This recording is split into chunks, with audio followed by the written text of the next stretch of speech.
Good morning, Facebook. Good morning. Good late morning. It's almost noon.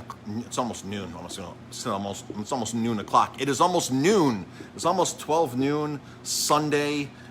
It is the 4th of October today. We are opening at 3 o'clock today.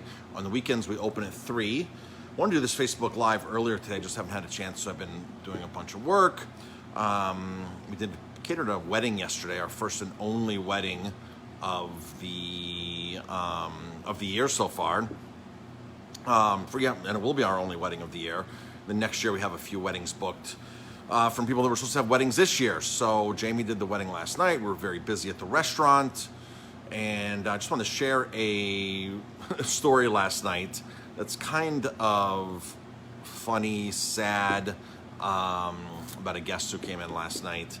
And you know, I've told many people, and I always say on these Facebook Lives a lot of times, you know, if you're uncomfortable going out, don't go out. If you're comfortable coming out, come out. Whatever your comfort level is you know, you have to do, but don't make a restaurant crazy because you're not comfortable. So wherever you go, whatever you do, and not saying somebody's right and somebody's wrong, but just, you know, make sure that you don't make, you know, a business crazy. We've had a lot of requests where we've literally had customers that have actually pushed other customers out of the way like that, like stand back, and that will stand in the door and not move because they want to occupy the door, and like they're getting to-go food. You want to hand them their to-go food, and you can't even hand them their food to like stand back, and you know, so we understand that's your comfort level, but don't make restaurants crazy, or any businesses that you go to make special accommodations. So story last night. Couple walks in. I walk into the bar here, and he looks at me. I'm behind the bar. Couple walks in last night, and the guy goes, I'll take a Johnny Blue. And I said, I don't have Johnny Blue. And I said, what do you normally drink? And he goes, Johnny Blue. And I go, that's like, do you normally drink a blended malt, or do you venture into single malts? Like, what category do you drink? And he's like, he didn't know. He's like, I really don't know Johnny Blue. I said, well, we don't have Johnny Blue. I said, I don't have, just so you know, I don't have any big brands. He goes, oh, I know. I was on your website and I know. I said, so that explains why we don't have Johnny Blues, because it's a big brand. It's owned by Diageo, but I have a lot of independent brands here. Let me taste you on something, because he was getting ready to go to his table in the garden. He goes, just bring me something and surprise me. So that's the worst thing that I want to do, is just bring something and surprise. So when you're at the bar right now, let me give you a taste of something and gauge where you're at. I don't want to give you something too peaty. He goes, I trust you. I said, you're here, let me do it. So I poured him something that was in that price range of Johnny Blue. And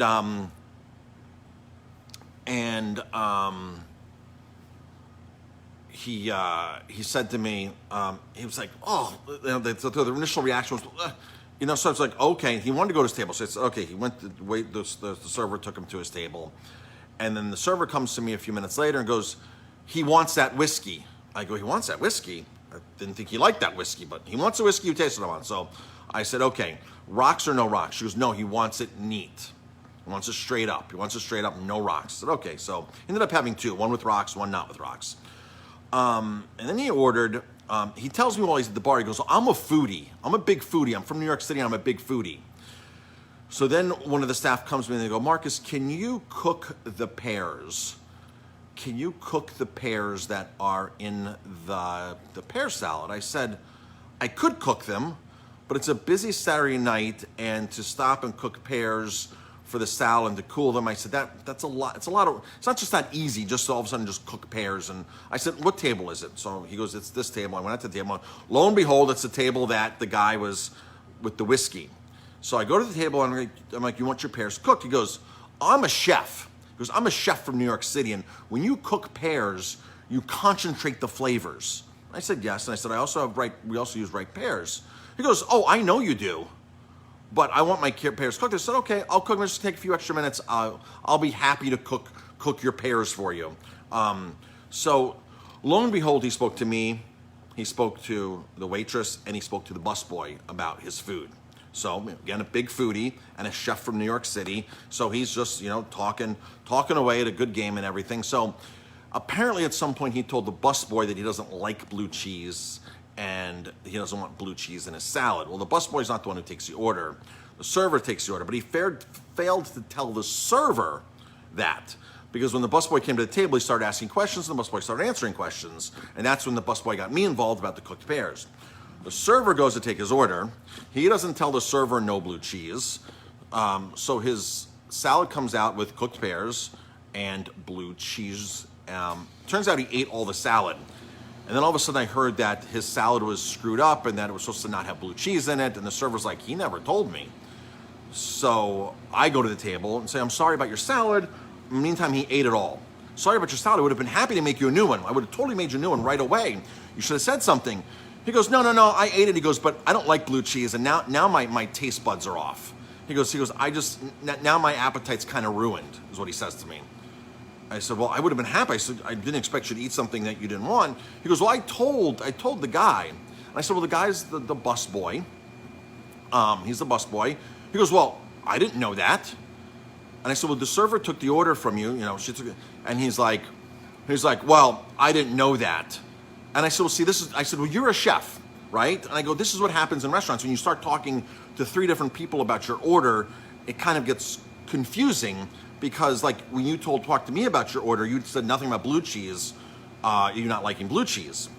So I don't know if he liked that or not. He orders the steak midwell, orders 2 of the scotches. Him and his significant other sit outside, seem to enjoy everything, ate all of his steak, ate all of his salad, drank both whiskeys. Then the bill comes out, it's $137. And meantime, he because he's a chef, he dominated a lot of time with the waitress, asking her lots of questions and this and that and this and that. First of all, folks, if you're a chef listening to this, and if you're going to a restaurant, you're going to the restaurant for their food. He had obviously done research, because I was on your website, I know all about this. If you're a chef and you're going out, go to a restaurant that you're not going to do special orders, and go to a restaurant that you're going to really enjoy. And not have to go in and alter their menu. Same thing with even if you're not a chef. Like I remember another chef posting something 2 years ago on Facebook. A very well-known chef in the Hudson Valley. He was like, when you come to my restaurant and you special order this, remove this, add this, and then don't like the food, it's not my dish anymore, it's your dish. You're the one that altered my dish, and then all of a sudden you don't like it and you give me a bad review. That's kind of not fair. So I'm thinking the same thing. I'm like, okay, so you're dominating a lot of time. You're a chef. You're changing stuff up. And then all of a sudden now, you've spoken to 3 people and the order got screwed up. And I said, I would have totally gotten you a new salad. I wasn't expecting you to eat it. So the bill comes out. It's $137. The waitress spent a lot of time at the table. If he didn't know that the waitress wasn't his waitress and the other person was the busboy, I don't know how that, because she was like, I was there a lot, Marcus. It took me away. I was there so much, it took me away from my other tables. I couldn't give my other tables as good a service because he's literally there talking and talking and talking, telling chef stories and whatever. So the bill comes out $137 and he leaves an 8% tip. Something like $10 he leaves. It was ridiculously low. And the staff is like, I can't believe you just did something like that. You're a chef, a foodie, you're bragging about it, you're changing things up, and you leave a $10 tip on a $140 bill. And we're like, man, so I'm at a point now where COVID has revealed a lot of people's like characters a lot. And we've told people, don't come back. I'm sorry, we just can't accommodate you. We can't accommodate you. We just, we're so busy. And it's not that we're busy raking in the dollars. The restaurant, between running to the outside back garden, between running into the front street and seating people in the dining room, our staff is running all over the place. A lot of restaurants are serving food never where they've served food before. Like, we'll go to restaurants and the tent is out in the parking lot and the server is running 30 feet from the main building to run our food to us. And so, like, just we're happy that we're out eating. Like, don't go and start complaining and this. Just don't go out or cook at home yourself. Somebody like that, who's a chef, who comes in and starts bragging and start changing dishes, this, that, should probably just cook at home and be happy. So when the person was leaving, when they were leaving, I said, good night. Didn't even look at me in the face, no eye contact. And I was at the table a couple of times too. Didn't even look at me, no face contact, nothing, just was like, so I was like, huh. I wonder, like I was there, like he ate all the steak and this, and then we get the credit card bill, the credit card receipt, and it's literally $10 on $147. Folks, don't go out and make waitstaff crazy, alter food, expect them to run all over because everything's new, and then all of a sudden, do something like that. It's just like it's terrible. It's really terrible. I mean, for somebody not to tip, for Jamie and I not to tip 15%, minimum 15%, we always tip 20, but for us even not to tip, if we're pissed off and we didn't get good service, we leave 15%.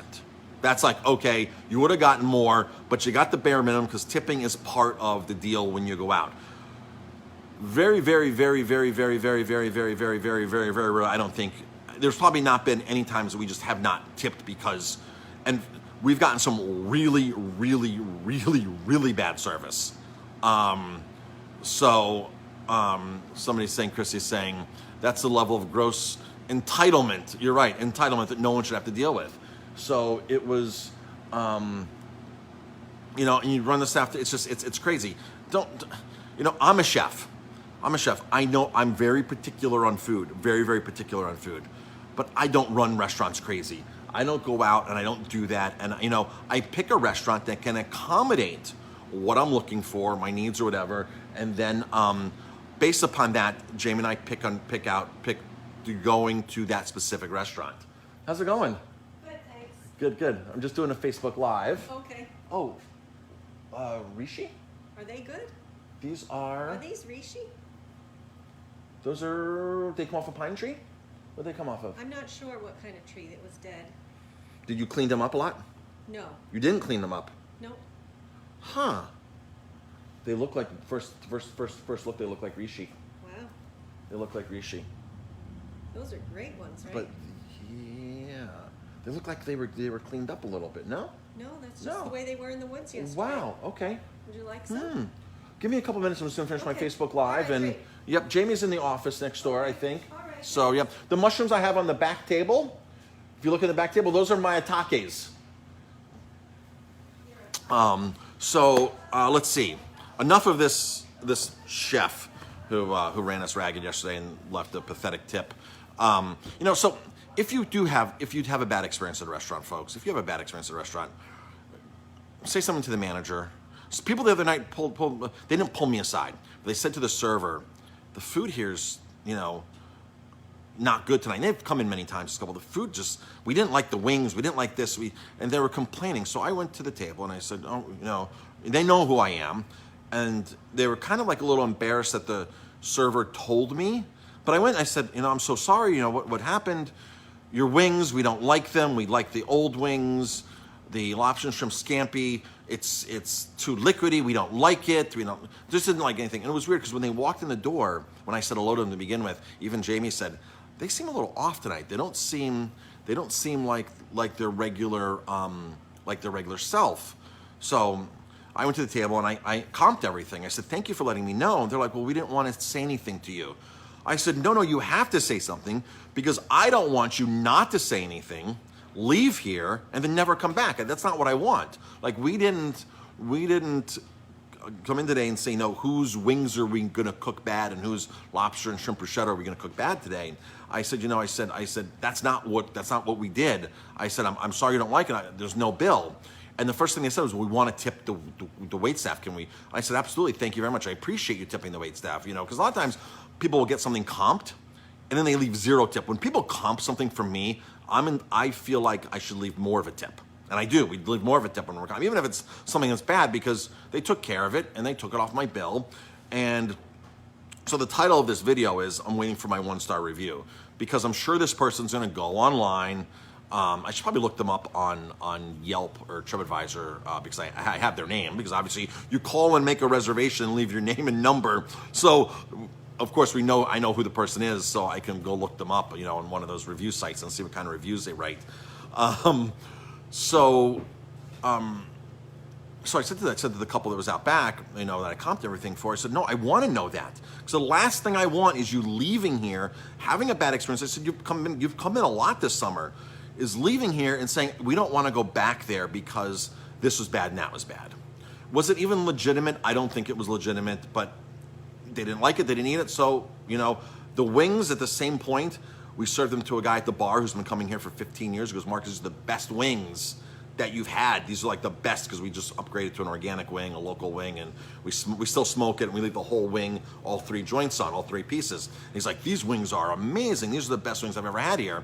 And 5 minutes later, the people in the back are saying, these are the worst wings. So, you know, it's all so subjective, right? It's all so subjective. So, you know, I took care of their bill, they tipped, and they're gonna come back. But if you're paying for something in a restaurant, take care of it when you're there.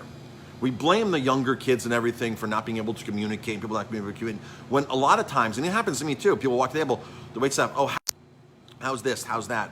And I say, fine.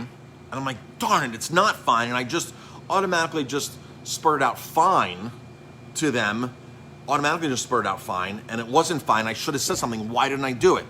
So at that point, it's my fault as the guest. It's my fault as the guest. I had the opportunity. I didn't do that. So for me to even go write a bad review is stupid because I didn't take care of it with them to begin with in the first place. If I would have taken care of it and they would have said, so what to me, or this, that, not resolved it, then, you know, and I've spoken to restaurant owners afterwards. I'll call them and say, you know what, I was at your restaurant last night and I just, you know, there was a couple of things or one thing or this or that. And, you know, and I've had one restaurant owner, very, very, very, very well-known restaurant here in Hudson Valley, very well established, very well-known, very expensive. That's the way we do things here. Not like, oh, you know, I'm sorry. That's the way we do things here. That's the way we do things. This is the manager. So I called the owner after that at one of his other locations, and he goes, I'm going to look into this for you, Marcus. I'm going to look into it for you. I'll call you back. Never even called me back. Like, I'm like, you should know this. Like, you should know that I got treated like this in the restaurant and that your manager treated me like this. So I called the owner, and I never even wrote a bad review because it's not worth it. I let them know, and I'll call you back. Never got a call back. So that's the story. All right, folks. So I'm waiting all day right now. Not waiting, but as the notifications come in on my phone, my Google notifications, your business notification, because I get a lot of Google notifications. I'm just waiting for one of those to be a review from this guy. So who knows? Talk about tonight's special. Tonight's special, I'm going to talk about that right now. Our $9.99 special is back. The curry, and curry mussels, curry and shrimp mussels, $9.99 to go with organic brown rice. It's made with organic coconut milk, sustainable shrimp, our right choice shrimp, mussels, $9.99 to go tonight for takeout only. Tomorrow is our cocktail class tasting in our garden tomorrow night. $25 gets you 3 cocktails. You get a shaker from Black Infusions, the vodka company. Michael Davidson, the owner's coming down from Boston to help Jamie. They'll be making cocktails in the garden. 3 cocktails and a dish, $25. It is a bargain. It's set up like our wine dinners at $25. Same format. You'll get 1 dish. But now Michael Davidson's bringing his branded shakers. Everybody who's coming will get a shaker. You'll be able to make a drink at the bar. I mean, at your table. You'll get all the ingredients. It's really cool. The Black Infusion stuff is the vodkas that we use that are the apricot and the black fig. This is real figs into vodka. This is why the vodka is this color and it's not clear, because sometimes you'll get flavored vodkas that are totally clear. That's the residual color from the figs that they put in, the Black Missions and the other figs. The apricot, same thing. This makes a great apricot spritz. A lot of really cool drinks, and you can see some of the sediment in there from the actual apricots that are put through there. So there you go. So that's the story of that tomorrow, $25. We have a few seats left. I think we have like 4 seats left for that. And as always, all of our wines and spirits are out here. We are hoping that the law will still be what it is come holiday time, because we're planning on doing gift baskets and stuff for food food gift baskets and alcohol gift baskets. As long as you buy some type of food, you can take alcohol home. So we're hopefully planning on having that law still in effect for us, so we can do that. So you can be able to buy like a bourbon kit. So you'll have the cherries, you'll have a bottle of bourbon, a bottle of vermouth, a bottle of maybe the cherry liqueur that Jamie uses for a Manhattan kit, right? A Manhattan kit that'll have of really fun things for the holidays. So $9.99 mussels tonight, 647-3000. That's to go. You can. Our garden's open. We have patio heaters, all that kind of stuff. And that's it for now. I appreciate it. Somebody's trying to give me a call right now, so I'm going to end this and answer. I think it's an important call. And that's it, folks. Talk to you later. Everybody have an amazing day.